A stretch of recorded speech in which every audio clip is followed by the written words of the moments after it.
اینها آن مهمانان کوچک شفاخانه حوزوی هراتند که در مبارزه با گرمای شدید و امراض موسمی به سر شدند.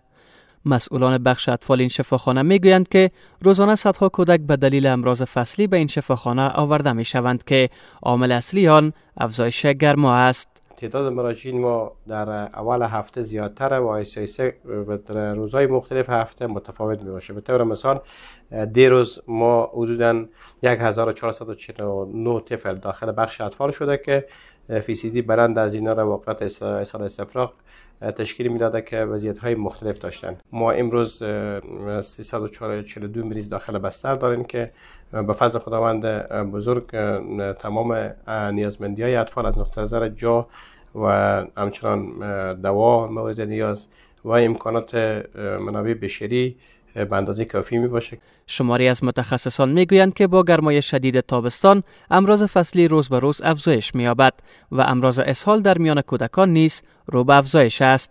دکتران به مادران و پدران توصیه می‌کنند که در این روزها مراقبت بیشتری از کودکان خود داشته باشند.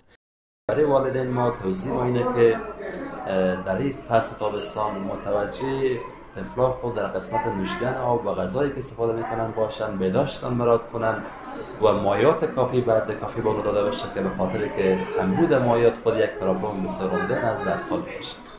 از سوی دیگر باشندگان هرات میگویند که به دلیل گرمی هوا کودکان به زودی مریض میشوند و باید خانواده ها توجه ویژه به کودکانشان داشته باشند. جوا تابادارا مثلا بوی میده بیجی میکنن کنار جوا، اینو بوی تافت گرمی و این جوا ان بچه‌ها مریض میشن. همه اطفالا خود خیلی وش کنن که به حساب غذای شومونده نخورم، به بیرون میرم ساندویتی چیزی نخورم، از اینا خیلی مراقبت کنن که به حساب هوا گرم شده مریض میشن.